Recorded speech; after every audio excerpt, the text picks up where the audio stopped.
అనుకున్న పనులు జరగడానికి బ్రహ్మశ్రీ గోరుగుంట్ల సురేష్ బాబు గారిచే వారాహి పాశుపత హోమం.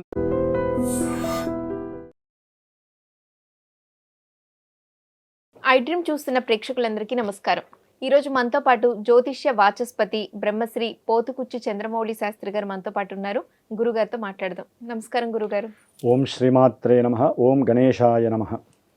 గురుగారు, చాలా మందికి అప్పు అనేది ఒక భూతంలా కనిపిస్తూ ఉంటుంది. ఎందుకు అలా అన్నాను అంటే ఏంటంటే పదే పదే దాన్ని తలుచుకుంటూ బాధపడుతూ ఉంటారు చాలామంది.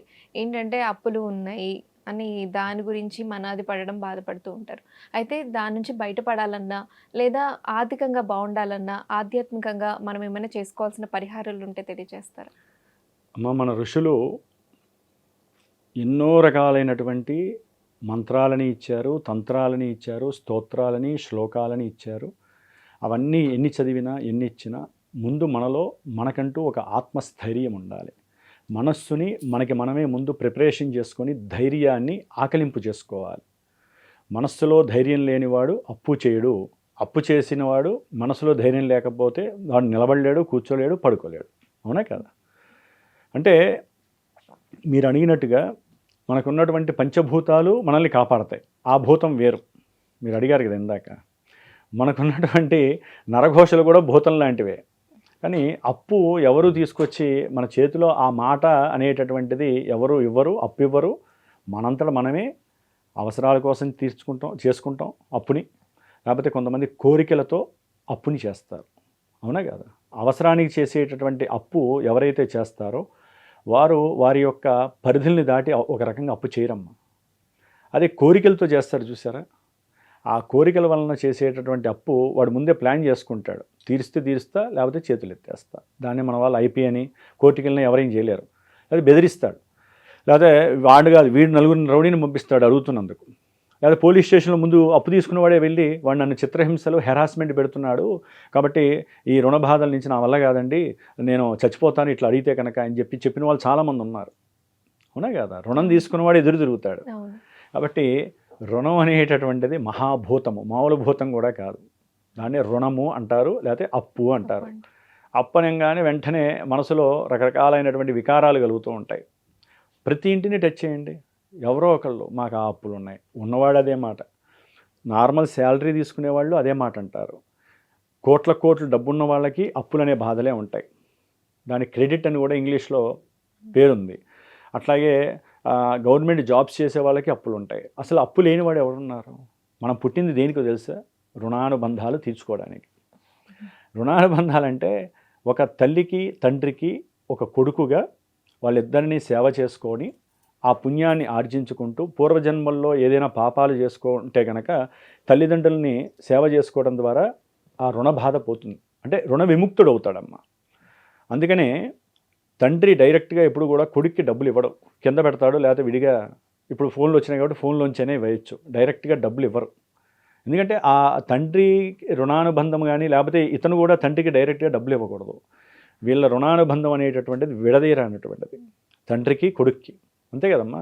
జీవంతో ఆ ఇష్టాన్ని ప్రేమని రంగరించి రక్త సంబంధమే కొడుకు కాబట్టి. అందుకని ధనముతో తండ్రి కొడుకులతో ఎప్పుడూ లింక్ ఉండకూడదు. దాని ద్వారా ఏమవుతుందమ్మా? కొట్టుకున్న తండ్రి కొడుకులు ఉన్నారు, చంపుకున్న తండ్రి కొడుకులు ఉన్నారు, అట్లాగే రోజు తిట్టుకునే వాళ్ళు ఉంటారు, లేకపోతే ఇంట్లోంచి వెళ్ళిపోయినటువంటి వాళ్ళు ఉన్నారు తండ్రి కొడుకుల్లో ఒకళ్ళు. అప్పు తీసుకొని తండ్రి దగ్గర అసలు అప్పేంటి, లేకపోతే కొడుకు దగ్గర అప్పేంటమ్మా? ఇవ్వగలిగితే ఇవ్వాలి. దాన్ని వడ్డీలు తీసుకునే వాళ్ళు కూడా ఉన్నారమ్మా. అసలు ఆ యొక్క బంధము మహా నరకం.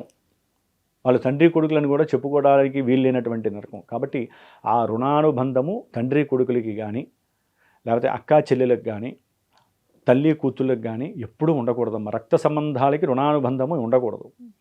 కానీ ఈ అప్పు అనేటటువంటి భూతము కొంతమంది కోరికలని చెప్పాను కదమ్మా. ఒక గృహం కట్టుకోవటానికో, లేకపోతే ఒక స్థలం కొనుక్కోవటానికో. ఒకప్పుడు ఏంటంటే బ్యాంకుల్ని ఆశ్రయించేవాళ్ళు డైరెక్ట్గా. వీళ్ళది ఏదన్నా ఉంటే పెట్టుకొని ఇల్లు కట్టుకునేవాళ్ళు. ఇప్పుడు అట్లా కాదు. మనకి ఫోన్లు వస్తూనే ఉంటాయి. రోజుకి ఒక డజన్ ఫోన్లో వస్తాయి. మేము ఫలానా బ్యాంక్ నుంచి మీకు 1,00,000 రూపాయలు రెడీగా ఉంది అప్పు. లేకపోతే ఎన్నో రకాలుగా, ఒకటే కాదు, ఎన్ని యాప్స్ ఉన్నాయో అన్ని యాప్స్ నుంచి మనకి ఫోన్లు వస్తూనే ఉంటాయి అందరికీ. ఎవరైతే మానసికంగా వీక్గా ఉంటాడో, ఎవరైతే దుర్మార్గంగా ఆలోచించే మనస్తత్వాలు, నేను ఒకరిని అనట్లేదమ్మా, దుర్మార్గంగా ఆలోచించే వాళ్ళు ఉంటారో, దుర్వ్యసనాల వైపు ఆకర్షితుడై డబ్బు లేక ఆల్రెడీ అన్ని చోట్ల అప్పు చేసి అప్పు దొరక్క చివరికి వీటిని ఆశ్రయిస్తారు. లేకపోతే ఇంకొంతమంది ఉంటారు అప్పు చేసే వాళ్ళలో, అందరిని అడుగుతారు. అన్నకి తెలియకుండా తమ్ముడిని అడుగుతారు, తమ్ముడికి తెలియకుండా అక్కని అడుగుతారు, అక్కడికి తెలియకుండా చెల్లెల్ని అడుగుతారు, ఇక చుట్టుపక్కల వాళ్ళందరినీ అడుగుతారు. లేకపోతే మా నాన్నగారు మా అమ్మగారు తీసుకోమన్నారని అప్పు అడిగే వాళ్ళు ఉంటారు. అంటే అప్పు చేసేవాడికి ఇది ఒక చైన్ రియాక్షన్గా వర్తించేసి వాడు అప్పు తీసుకొని అందరి చేత వాడేసుకుంటారు. ఒక మనిషినే కాదమ్మా, ఒకటి మెంటాలిటీ అట్లా ఉంటుంది.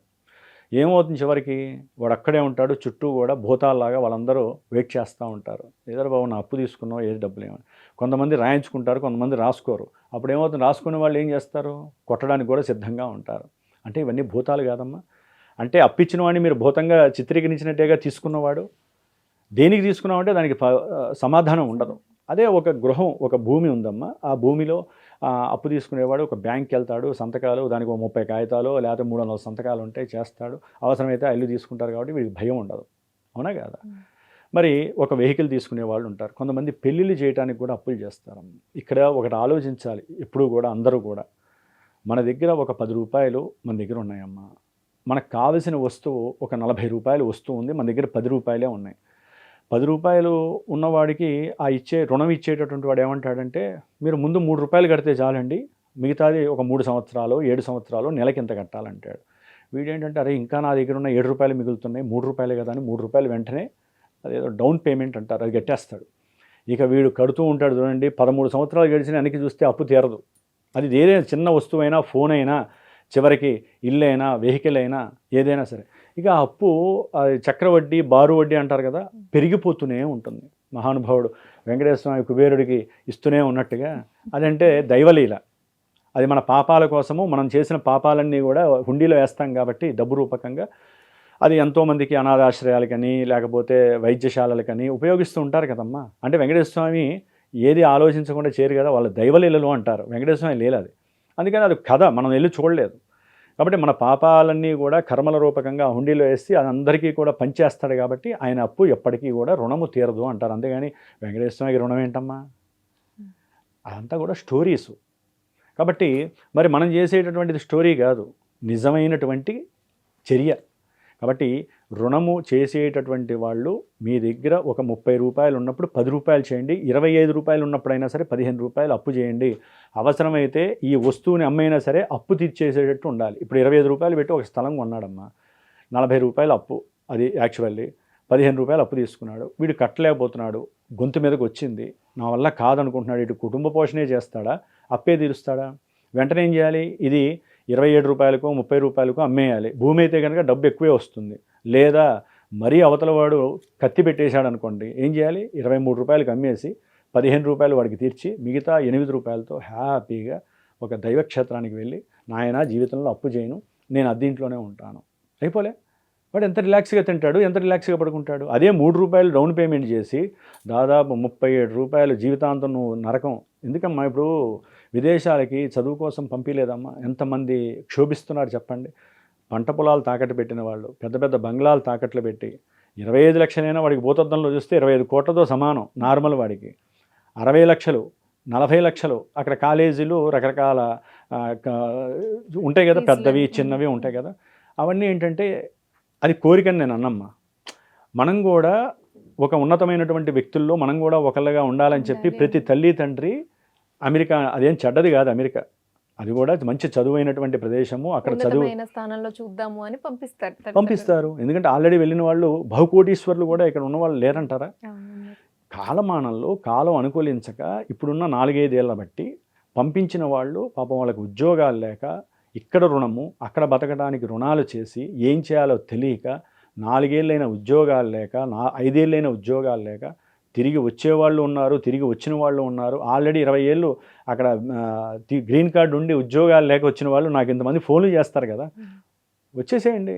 అంటే రుణము ఉన్నవాడిని ఉన్న చోట ఉంచదు, ప్రశాంతంగా తినివ్వదు, ప్రశాంతంగా పడుకోనివ్వదు. ఇప్పుడు రుణం ఉన్నవాడు అవతల వాడితో మాట్లాడుతున్నప్పుడు అవతల వాడు తెలుసు అనుకో, వీడి రుణం, అమ్మో వీడు ఎక్కువసేపు మాట్లాడితే నన్ను ఎక్కడ డబ్బులు అడుగుతాడో అని చెప్పి, అరే బాబు నాకు ఇంట్లో ఫోన్ వచ్చిందిరా, లేదా ఇంట్లో వాళ్ళు రమ్మన్నారని పరిగెడతాడు ముందు. అంటే అవతల వాడు మంచివాడు కూడా చెడ్డవాడిని చేసేది ఏంటంటే నీకున్న రుణం. వీడు కూడా ఏంటంటే నిదానంగా ఒక మంచి బిర్యానీ తింటూ లేకపోతే ఒక టీ తాగుతూ వీడి సమస్యలు చెప్తూ అరే బాబు నీ దగ్గర ఒక 10,000 ఉంటే ఎవరా నీకు మళ్ళీ ఇస్తానంటాడు. అయిపోయి వాడికి ఉన్న బంధము 25 ఏళ్ల స్నేహత్వ బంధము ఈ అప్పు అనే భూతంతో వెళ్ళిపోతుంది. అంటే మీరు భూతం అన్నారు కాబట్టి ప్రతిదీ భూతమే. బంధువుల్ని దూరం చేస్తుంది అప్పు, భార్యాభర్తల్ని దూరం చేస్తుంది. అప్పు తీసుకున్న వాడికి ఏమంటారు, ఇంట్లో కొంతమంది లేడీస్ అప్పు చేస్తారు మగవాడికి తెలియకుండా. వీడు తీర్చలేక చస్తూ ఉంటాడు, వీళ్ళు ఇంకా దాన్ని చేస్తూనే ఉంటారు. మగవాడు అప్పు చేస్తాడు, స్త్రీకి ఒక సందర్భం 10 లక్షలు దాటాక తెలిసేసరికి వీళ్ళిద్దరి మధ్య గొడవలై ఏమవుతుందమ్మా, వీడు చేసిన రుణము వీళ్ళ మధ్య ఉన్నటువంటి సంబంధాన్ని చించేసి ఎడబాట్లు కలుగు చేసి కుటుంబంలో రోజు గొడవలు, వీళ్ళ కోపం వచ్చి సరైన తిండి పెట్టక వీడికి నిద్ర పట్టదు, ఇంట్లోంచి వెళ్ళిపోతాడు, దుర్వ్యసనాల పాలవుతాడు. అంటే ఇదంతా ఎవరి వలన వస్తుంది, రుణము అనేటటువంటి భూతం వలన. ఇది సర్వసాధారణంగా అందరి కుటుంబాల్లో సాధ్యమైనంత వరకు కోరికలతో చేసేటటువంటి అప్పు వలన విడిపోయినటువంటి కుటుంబాలు ఉన్నాయి, కొట్టుకున్న వాళ్ళు ఉన్నారు, చంపుకున్న వాళ్ళు ఉన్నారు, కోర్టు కేసులు అనుభవిస్తున్న వాళ్ళు కూడా కోరికలతో చేసినటువంటి అప్పు అనేటటువంటి రుణభూతమే. కానీ అవసరానికి చేసుకున్నవాడు, ఇందా నేను చెప్పాను చూసారా, 25 రూపాయల నుండి 15 రూపాయలు అప్పు చేసి అవసరమైతే అప్పు తీర్చేసి హ్యాపీగా పడుకుంటాడే, అసలైన అవసరం ఉన్నవాడు ఆ పని చేయాలి. అవసరమైతే బంగారం అమ్మేసి అప్పు తీర్చుకొని పడుకోవాలి, మళ్ళీ కొనుక్కుంటాడు. అంతేనా కదా? అంటే భూతాలు, దయ్యాలు, పిశాచాలు మనకు వద్దు. మనకి ధనలక్ష్మి కటాక్షం 10 రూపాయలు ఇస్తే ముద్దుగా ఆ 10 రూపాయలని భిక్షగా స్వీకరించి హ్యాపీగా ఆనందంగా డబ్బులు ఉన్నప్పుడు బిర్యానీ తినాలి, లేకపోతే డబ్బులు లేనప్పుడు ఇంట్లో చద్ది మూట అది అంటారు కదా, పెరుగన్నం తినాలి. చాలదమ్మా, కడుపు నిండడం ప్రధానం కదా.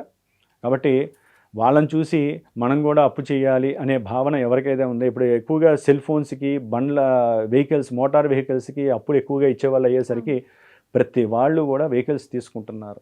ఏమవుతుందమ్మా, కట్టేవాళ్ళు తక్కువ అవుతున్నారు, ఉద్యోగాలు లేక మానసిక క్షోభతో పాటుగా వీళ్ళకు ఉన్నటువంటి కీర్తి, గౌరవము, ప్రతిష్ట, 100 కోట్లు అప్పు చేసి బిజినెస్ పెట్టిన వాళ్ళు కూడా నట్టేట మునిగిన వాళ్ళు ఇంతమంది ఉన్నారమ్మా. నాకున్న 30 సంవత్సరాల్లో నేను ఎంతోమందిని చూశాను. శనిగ్రహ దోషాలు వచ్చినప్పుడు, ఏలినాడు శని బాధలు వచ్చినప్పుడు ధన్మన పడిపోతారు. అంటే ఏం చేస్తాడు శని, చూస్తూ ఉంటాడు అప్పటిదాకా, అరే చేయి మహకరా అని ఆయన చెబుతాడు, మనకి వినపడదే, ఆయన కిరణాల ద్వారా మనకి వినపడదు. అప్పుడు ఏం చేస్తాడు వీడు, అప్పు చేస్తూ నేను పెద్ద బిజినెస్ మ్యాన్ అనుకుంటాడు. ఒక్కసారి ఆయన కళ్ళు తెరుస్తాడు, ఏలినాడు శని అడుగు పెట్టంగానే వీడు కింద పడిపోతాడు. చెప్పుకుంటాడు ఇక అందరికీ, నేను 100 కోట్లు విమానం తప్ప నేను కారు ఎక్కలా, రిక్షా ఎక్కలా, ఇప్పుడు చూడు నడు రోడ్డు మీద నడుస్తానా అని చెప్పిన వాళ్ళు ఇంతమంది ఉన్నారమ్మా నాకు తెలిసి. అట్లాగే నేను అనేది ఏంటంటమ్మా, రుణం చేసేటప్పుడు మాత్రము ఆలోచించండి, ఇది మహాభూతము. కొంతమంది ఇళ్లల్లోంచి పంచదారలు, ఇళ్లల్లోంచి కందిపప్పులు కూడా తీసుకునే వాళ్ళు ఉన్నారు. వాళ్ళ ఇంట్లో ఉన్నాయి, కొనుక్కునే స్టామినా ఉన్నా కూడా ఏముందిలే ఈ పూటకే కదా అని తీసుకుంటారు. ఎవరైతే గనక అవతల వాళ్ళని ధనరూపకంగా కాకుండా ఏ వస్తువైనా సరే అప్పుగా అడిగితే ఆ ఇంట్లో లక్ష్మీదేవి నిలబడదు. ఇచ్చిన వాళ్ళు కూడా ఇక వాళ్ళని తిట్టుకోవడం, ఇప్పటిదాకా మంచిగా మాట్లాడుకుంటారు, ఇచ్చిన వాళ్ళు ఆవిడికి ఇంత స్పూన్ ఇస్తేనే ఆ స్పూన్ వచ్చేంత వరకు కూడా అత్త లేదు, కోడలు లేదు, ఏది ఉండదు. అవునా కదా? మరి అలాంటిది ఒక గ్లాసు పంచదారో ఒక గ్లాసు కందిపప్పు ఇచ్చి ఆవిడ ఇంకా ఇవ్వలేదే అని అనుకోరా? ఇది ఒక భూతం లాంటిది కాదా? అది కూడా ఒక అప్పేగా, కందిపప్పు అప్పును. ఇచ్చిన వాళ్ళకి మంచిది కాదు, తీసుకున్న వాళ్ళకి మంచిది కాదమ్మా. కాబట్టి రుణాన్ని చేసేటటువంటి వాళ్ళు ముందు ఆ రుణానికి సంబంధించినటువంటి ఆలోచన చేయండి. ఒకవేళ రుణబాధలు తట్టుకోలేక అల్లాడుతున్న వాళ్ళు, కుజగ్రహం, దీంట్లో మళ్ళీ గ్రహాల దగ్గరికి వస్తే కనుక అంగారకుడు అంటే కుజగ్రహము అంటారమ్మా. ఎవరి జన్మజాతకాలలో అయితే 6వ స్థానము రుణస్థానము, 12వ స్థానము అప్పు స్థానము, 8వ స్థానము ఆటంక మృత్యుస్థానము అంటారు. ఈ స్థానాల్లో పాపగ్రహాలుండి కుజగ్రహము 12లో ఉన్న, కుజగ్రహము 6లో ఉన్నా కూడా వాళ్ళు జీవితంలో అప్పులోంచి బయటపడలేరు. అందుకని వీళ్ళు నిత్యము కూడా సాధ్యమైనంత వరకు కుజుడికి సంబంధించినటువంటిది స్తోత్రం ఉంటుందమ్మా. ఇది మా దాంట్లోనేమో మంత్రం ఉంటుంది, అగ్నిర్మూర్ధాదివ కకుత్పతి పృథివ్యా అయం అపాగుం రేతాగుం సిజన్వతి, ఈ మంత్రం ఉంటుంది. అది 7000 సార్లు మాలాంటి వాళ్ళని చేసి కొంతమందికి తీర్థం ఇస్తాం. వీళ్ళు కొంతమంది చాలామందికి ఈయన ఏంటంటే శత్రువు, రోగము, రుణము రెండిటికి మూలకారకుడు. కానీ రుణ విముక్తే ఇదేంటంటే కుజారిష్టేత సంప్రాప్తే కుజ పూజాంచకారయేత్ కుజ ధ్యానం ప్రవక్ష్యామి రుణపీడోపశాంతయే. నాయన కుజుడ రుణపీడని కాస్త ఉపశాంతం చేయనా, మాకు రుణాలని తీసేసాయని చెప్పి ప్రతి మంగళవారము కుజగ్రహం దగ్గరికి వెళ్ళి 7 ఒత్తులు కలిపి ఎరుపు ఒత్తి దీపారాధన చేసి, ఆవ నూనె వేసి దీపారాధన కనుక చేసి, కింద కాస్త కందులు వేసి బ్రాహ్మడికి ప్రతి వారము వెళ్ళినప్పుడల్లా వారికి తోస్తే కిలో ఇవ్వచ్చు, లేకపోతే ఒక 1/4 కిలో అయినా సరే బ్రాహ్మడికి కందిపప్పు దానం ఇచ్చి నమస్కారం చేసుకుంటే ఆ యొక్క శక్తి వీరికి అప్పుని తీర్చేటటువంటి శక్తిగా మారుతుందన్నమాట. కాబట్టి అప్పు తీర్చిన వాళ్ళు కొంతమంది, నేను ఎంతోమందికి హోమాలు కూడా చేశానమ్మా నా పీఠంలో. అప్పులు విపరీతంగా అయిపోయి ఏం చేయాలో తెలియక ఎంతోమంది ఎన్నో గండాలని దాటి ఇంకా మా వల్ల కాదండి అనుకున్న వాళ్ళు వచ్చిన వాళ్ళు ఉన్నారు. అలాంటి వాళ్ళకి రుణ విమోచన పాశుపత రుద్రహోమం అని ఉంటుంది. మనకి అన్నింటిలో కూడా దాదాపు పాశుపత రుద్రహోమం పరమేశ్వరుడికి సంబంధించింది. అది గనక ఒక్కసారి చేయించుకుంటే వాళ్ళు గనక కూర్చొని చేసుకున్న, ఒకవేళ దూర ప్రాంతాల్లో ఉన్నవాళ్ళు ఒక వీడియో ద్వారా, అంటే నేను చాలామందికి వీడియో ద్వారా కూడా ఆ 3 గంటలు 2 గంటలు వాళ్ళు అలాగే కూర్చుంటారు.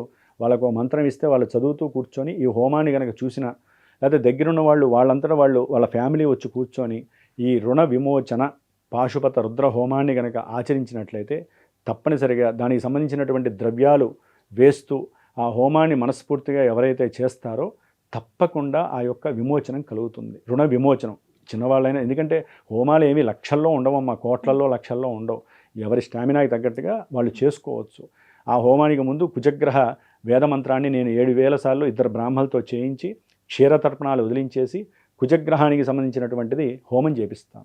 ఆ భస్మాన్ని పెట్టుకొని ఎవరైతే రుణ విమోచన అంగారక స్తోత్రం అని చాలామందికి తెలుసు, అది కనుక 70 రోజులు ఈ భస్మాన్ని పెట్టి ధరించుకొని అది చేస్తారో నిదానంగా తగ్గిపోయే అవకాశము ఈ యొక్క కుజగ్రహ అనుగ్రహం దొరుకుతుంది. లేకపోతే వాళ్ళ జీవితాంతము వాళ్ళ యొక్క జన్మజాతకంలో ఉన్నటువంటి కుజగ్రహ ప్రభావంతో పాటుగా ఈ శని ప్రభావం తోడైతే అది కాస్త ఇంత దూరంగా మారుతుంది. సంవత్సరంలో తీరాల్సిన ఉప్పు 10 సంవత్సరాలు అవుతుంది. శని లేటుగా ఉంటాడు కాబట్టి ఎన్నో ఉంటాయమ్మా మర్మగర్భాలు జాతకంలో. అవి సరైన గురువుని ఆశ్రయించి వారికి ఉన్న సమస్యను చెప్పుకొని వారి జన్మజాతక పరిశీలన చేస్తే ఏది కరెక్ట్గా జరుగుతుంది. అంతేగాని మనం చిన్న చిన్న పరిహారాలు చెప్పినంత మాత్రాన, చిన్న చిన్న పరిహారాలతో ఏ అప్పులు తీరవు, ఏ లక్ష్మీదేవి వచ్చి పడదు. దానికి తగ్గ రెమెడీ చేసుకోగలిగే స్టామినా ఉంటేనే 10 రూపాయలు పోతేనే 100 రూపాయలు వస్తాయి. అవునా కదా? ఇప్పుడు ఏదైనా అంతే కదమ్మా, ఎక్కడైనా సరే 10 రూపాయలు పెడితేనే కదా వాడికి 100 1000 వచ్చేది, లేదా 10 రూపాయలు పోతుంది. కానీ మన యొక్క సనాతన ధర్మంలో మనకున్నటువంటి ఋషి పుంగవులు ఇచ్చినటువంటి ధర్మశాస్త్రంలో, ఈ వేదశాస్త్రంలో, జ్యోతిష శాస్త్రంలో ఎవరైనా ఒక పూజని కానీ, స్తోత్రాన్ని కానీ, హోమాన్ని కానీ, అభిషేకాన్ని కానీ ప్రదక్షిణాలు చేస్తే ఆ పుణ్యము వెంటనే రాకపోయినా ఎక్కడికి పోదు.